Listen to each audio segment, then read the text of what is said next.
Welcome back again to Design Space Academy videos. Today we are going to see about the fundamental design strategies, where we are going to cover about the climate responsive and energy efficient building. We've already gone through this chart, which is the fundamental considerations for a sustainable or climate responsive building design. We have already gone through these points, and it's been a long time. I've come back now with a lot more points to cover. So let us see one by one.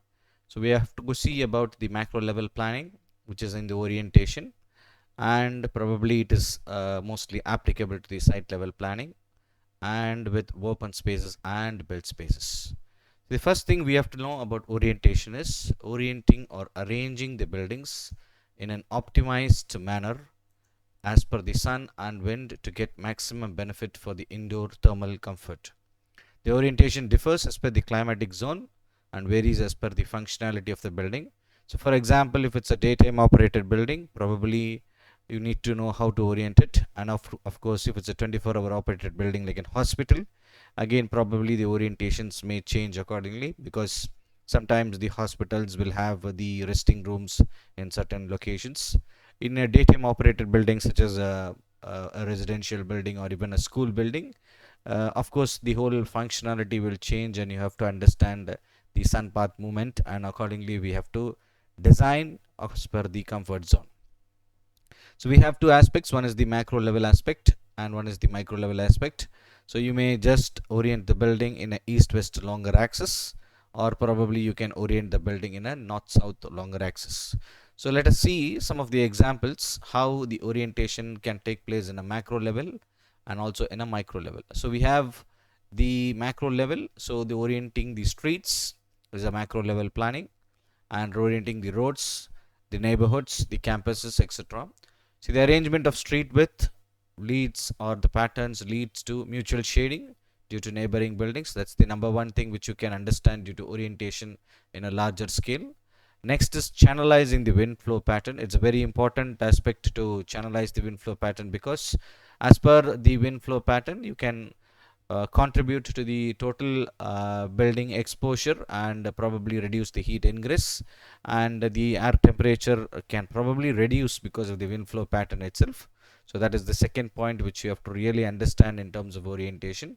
The third point is minimizing the solar exposure. So probably when you orient, you don't have to be so rigid in terms of orienting it in a very straight line. Probably you can have a lot of clusters, or you can have a lot of staggerings which can happen in the orientation. So that's the main point which you have to consider in terms of solar exposure. And as you know that the daylight is one of the major contributing factors to reduce the energy. So daylighting, maximizing the daylight, is one of the contributing factors. So we have two examples which we can see here. This is one of the example. It is called as the BEDZ, which is called the Beddington Zero Energy Development Community. I will read it once more. It's called BEDZ. ZED is it just Zero Energy Development. Zero Energy Development. Okay, so it is located in UK, and it's one of the largest communities which are mixed use, where they have commercial spaces and residential spaces. You can see all the roads which are the main roads which are located in the axis of east west, and then the arterial roads which are actually located in the north south axis, and most of the buildings are located in the east west axis.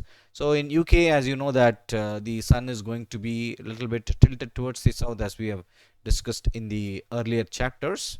The sun is going to be tilted towards the southwest and towards the southeast and so on. So you will get more exposure on the southern side of the building.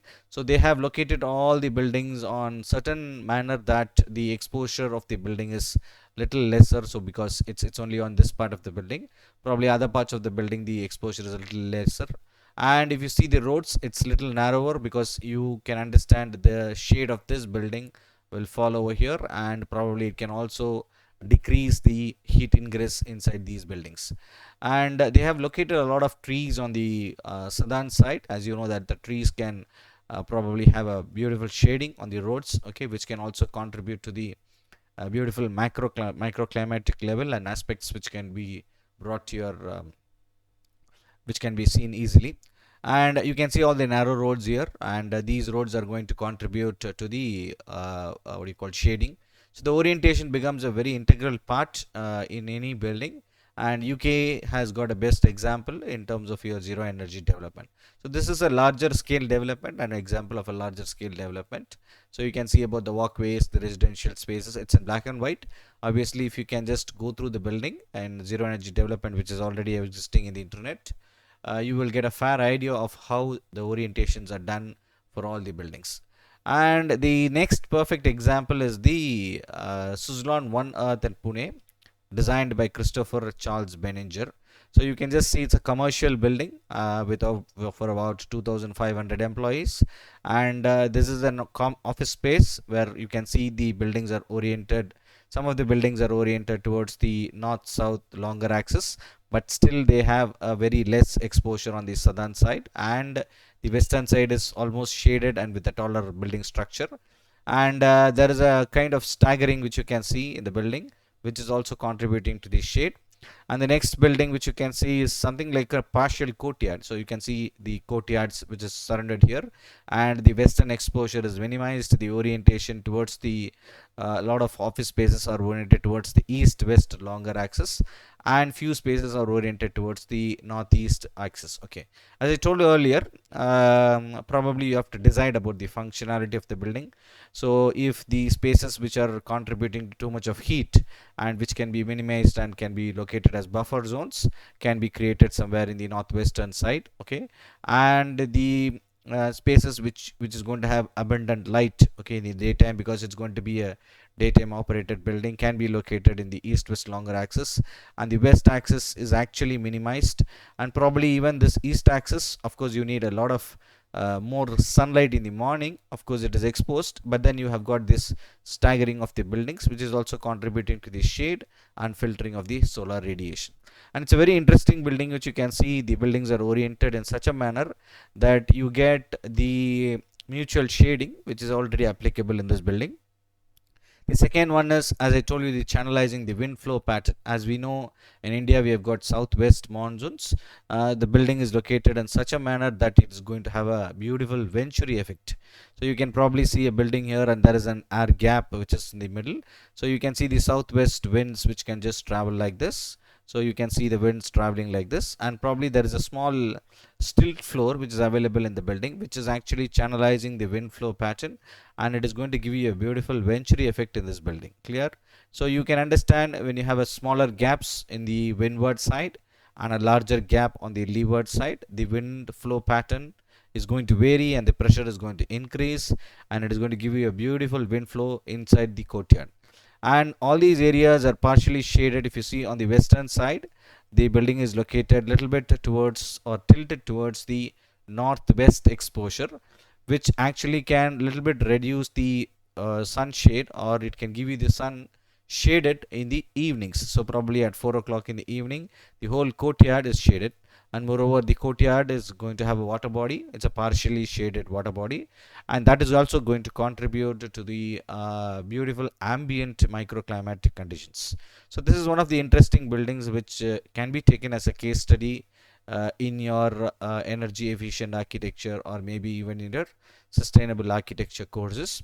And this is a LEED rated building, and it is a Griha rated building. So probably you can just go through the building, the features of the building in terms of the planning aspects, the section aspects also.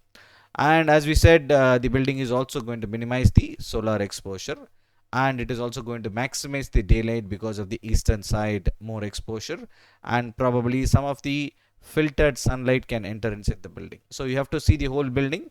We are just seeing the plan now, but we will be later slides, we will be seeing the whole building concept.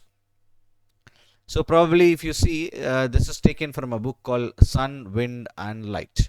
So the Sun, Wind and Light, as I told you, it's an award winning book. Okay, I'll just note it here. Sun, Wind and Light is a book which is written by Mark DK. So you can just go through the book. Okay, so this book is actually a book of case studies, as I told you earlier, which is going to give you some of the orientation of the streets, okay, in one of the chapters. So you can see the solar spacing and orientation for a cold and cool climate. Okay, Probably we might be thinking that east-west longer axis may not be very suitable for a cold climate. If it's a single building, it's okay. You can actually orient it towards the north-south longer axis.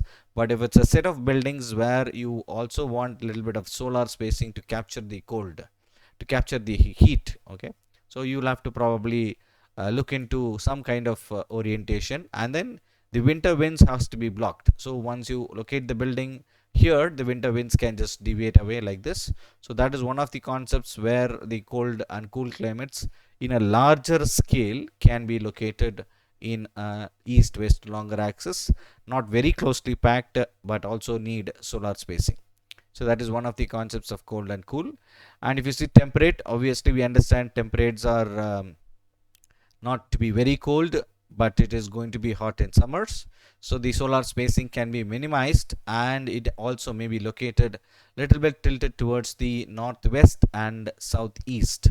So probably this is as per the sun's direction, and the summer winds which is expected in that place, maybe the US, it's going to be from the southeast. So the summer winds can actually penetrate through the buildings like this, and probably when it penetrates through the buildings due to the shading, the hotter wind can be minimized in terms of the air temperatures. So that's the way your temperate climates can be planned in terms of your larger neighborhood context. And if you see hot arid, the best example is the Mexico and some parts of UAE and some parts of Kuwait and so on. So those are the hot dry regions or hot arid regions. So it is probably, we know that it is going to be east-west longer axis is the main contributor, where you can minimize the solar exposure and maximize in the south and the north to give away the wind.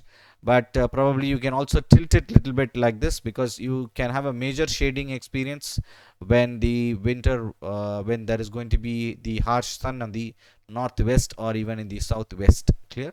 So it depends on the latitude, obviously, as we know. So when you have the latitude of about 23 degrees and so on, so it's going to be here in the southwest corner. Probably if you are in the 0 degree north or maybe 1 degree north, the sun is going to be in the northwest. So we understand the space of hot arid. The solar shades can be minimized in the arterial roads, and you can have a larger little bit larger roads on the main roads, which can also contribute to the wind movement, so which can also be a microclimatic inducer and reduce the ambient air temperature. So those are the conditions for hot arid zone.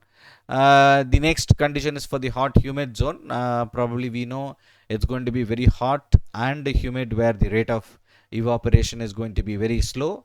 So we need a lot of wind movement in and around the building. So we have to know and understand the wider streets also can contribute to the wind movement.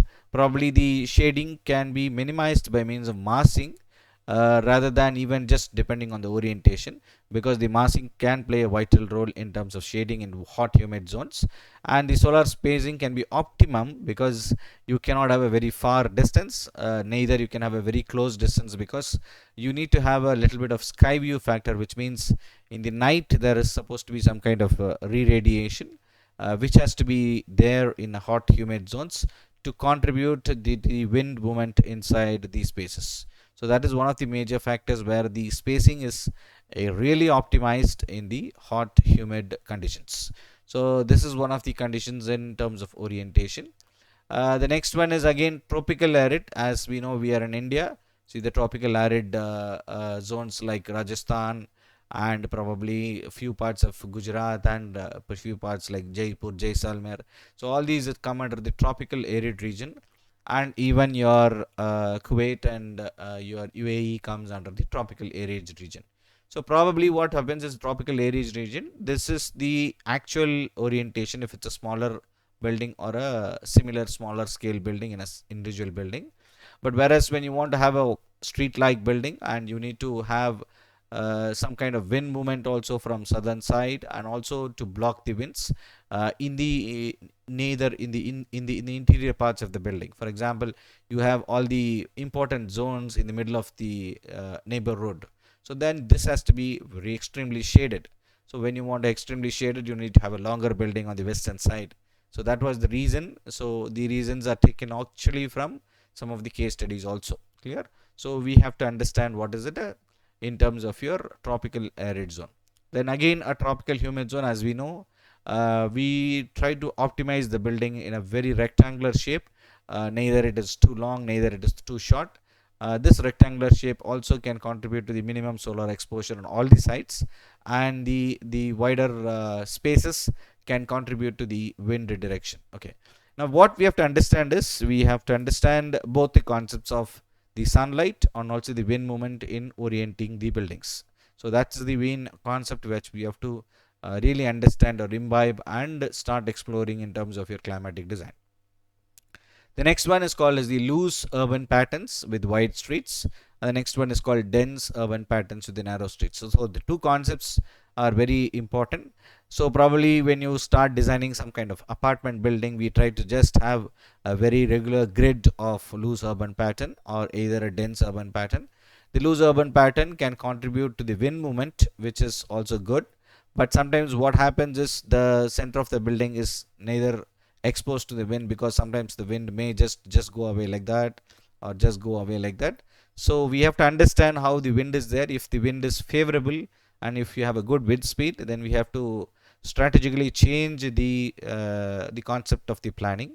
And if you have a dense urban pattern, obviously when the wind is not available, so you may just go for a dense urban pattern, because the conduction and the convection currents which can be brought in because of the very narrow buildings or very narrow streets can contribute to the better shading than protecting it with winds. So that's the way you have to understand in terms of loose urban pattern and also the dense urban pattern. The concepts now they are slowly trying to change is to go for a staggered urban patterns. So probably when you have just a similar urban pattern of 90 degrees and 180 degrees, your wind movement is not so favorable. But for us, you have a staggered pattern like this or even a clustered pattern like this, which can actually contribute in both shading and also in the wind movement. So that is a very important concept which now people are trying to adapt in terms of staggered planning. So one of the beautiful plannings when I was working at Hiranandani, so there were a lot of buildings with not like this, not like loose urban patterns with a lot of straight lines, but with a staggered pattern where the wind movement also can be channelized, and even your sun path can also be channelized for the maximum daylight inside the residential spaces. So you can understand all this by means of software simulations, which is also called as the computational fluid dynamics, which is a software which will actually give you the simulation results of how the winds can pass through the building. Okay, so you can just have a small fair look of how the softwares can give you a contribution of reading or trying to analyze the wind pattern movements in terms of your orienting the spaces. So probably you're just going to see the single building, like for example you have the movement of the sun in June, then you have the movement of the sun in March, and probably the movement of the sun in December. So if you have a very narrow street and a tall building, it is going to contribute a beautiful shading in along all the streets. And if you have a longer building, of course it may change according to the climatic situation or climatic condition. So June and March and December, probably you have a longer spaced building, and it may change according to the what do you call the wind pattern also. So probably if your wind pattern is differing, so it may change accordingly. So that's the options which you have to start working according to exactly the microclimatic aspects of the building. So when you see here, the building is probably the longer facade of the building, so it generally gets exposed on the roof. As we know, it's a tropical region. Okay, so you get more exposure on the roof, and even in the night time you have to consider the re-radiation aspects. So it will re-radiate back in the night time, so you need to have a little larger exposure of the building so that it can re-radiate back, even if the streets are little larger or a little wider. So it can also contribute to the re-radiation aspects very easily in the night. So probably if you see a building which is little shorter, it can contribute to the major sunshine on the roads, which is also a not good factor. Clear? So the height has to increase. We also call it as the height by width ratio, which is also called as the aspect ratio, in terms of orienting and also in terms of finding out the aspect ratio and giving a optimum aspect ratio in the streets and in the neighborhood in a macro level condition. Okay. So now once your streets are already planned and you have just a single building to just see, so probably these are some of the factors which you can understand in terms of single building concepts. So sorry.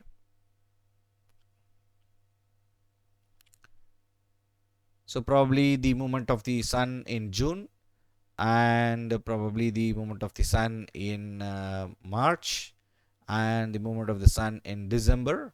So we will learn about the concepts, how it can contribute in terms of your shading and also in terms of your exposure of solar and in terms of your daylighting and also in terms of your wind. So the first thing is the first building on the left side may be used in a hot dry condition. So probably the hot dry condition, your longer axis can be from east to west. The second one, you may use it in a colder region. The orientation can be exactly by north and south. And probably the third building on your right, you can use it for a warm humid zone. So to really understand it, we have to really understand what's really happening due to the sun path. So that's the way you have to really understand. So what happens here is, when you want to do it for a hot dry zone, so probably this is a hot dry zone. Okay, let's imagine that this is a hot dry zone. So what happens in a hot dry zone, your sun's movement is like this. So the exposure is mostly on the roof, generally in northern latitudes, and your exposure is more lower sun on the mornings. So your exposure is more on the east, and your exposure is very high on the west. Okay, when you have a northern latitude sun. So what happens is, you have to minimize the area on the west. So that's the major concept which you have to really remember. Clear? So minimizing the area on the west can contribute to the lesser heat ingress inside the building, because it's a long building. Probably you can locate some buffer zones where the heat also can get minimized and the time lag can be increased, so that you get a beautiful comfort inside the building. Okay, that's one concept. The second concept is, obviously you have to channelize the wind inside the building through fenestrations, which can also bring in a beautiful thermal comfort inside the building. So that's the second thing which you have to understand in terms of orienting the buildings towards the east west. The third concept is, obviously we know that the building is going to get exposed on the south also. So probably south is not a very low angle sun, but it is a very high angle sun. So the south can be just protected by means of your sunshades. Okay, probably a sunshade of 0.6 meters can actually contribute to the beautiful shading on the south. Okay, so you don't have to worry about the south and north if you are in the extreme northern latitudes, like for example 23° north in New Delhi, probably in even in Jaipur and so on. Your south exposure is little higher, so you can have a very very large, for example 0.6 meter of sunshades on the south. In the north, you can really avoid the sunshades. You can just have fins, because the northern exposure of the sun is going to be little lesser. Clear? So main thing which you have to understand is, when you orient the building, the exposure on the east and west is so high, so probably you must go for a little bit of shading devices also. Okay, so orientation is the number one major contributor. Then next, the exposure on the roof can also be minimized by just giving you a double skin facade or double skin roof, or we call it as the double roof ventilated. So you just ventilate the roof and just have a small roof platform which will actually reflect away the sun's heat. So that's the concept in hot dry regions. Whereas in colder regions, you need a lot of warmth in the night. So what happens, your exposure of the east must be very high, because you need to have more exposure here in order to capture the heat and get inside the building. So the space of the building is little narrower, so that you get more heat inside the building in very cold regions. And even the west exposure is more, with lot of fixed glasses on the west, where your heat ingress is better and your building is little narrower, so which can bring in a lot of comfort inside the building. Okay, now there is also going to be wind which is going to pass through the building. Obviously we have to deviate the wind away. Okay, so that's the concept of the colder regions. So maybe you will have wind from northeast or maybe from northwest and so on, which can also deviate away from the building, so which can be even tilted to the direction where you can avoid the winds. Probably you can locate some trees and so on where you can just deviate away the winds and so on. Clear? So that's the concept of the orientation in terms of your colder region. Clear? And the next concept is the warm humid region, where your orientation can be little bit tilted towards the wind direction, because as we understand that the wind is little lesser, and probably the exposure of the solar is very high. So if you go to the northern parts of India, probably like Delhi, New Delhi, and somewhere in Rajasthan, your exposure becomes very high in the west and also maybe in the southwest. So probably you can try to locate the building in such a manner that you can have it in the northwest and southeast tilted angle, and you can invite the wind which is the southwest monsoon. Okay, so the southwest monsoon can have a lot of fenestrations here, here, here, and so on, and you can have a larger fenestration here, smaller one here. The smaller one can actually minimize the solar exposure, and the larger one can actually contribute to the venturi effect. So these winds will travel like this, and this portion is also hotter, but you can just minimize it by means of just providing a double skin facade. Okay, so that can be done in terms of your orientation angle. So you can see even in the night you need to have a lot of exposure, because you need to have a re-radiation concept which is supposed to take place in the warm humid zones, right? That's it. We have the lessons learned of the orientation. So the next part we are going to learn about the next category of the fundamental design considerations.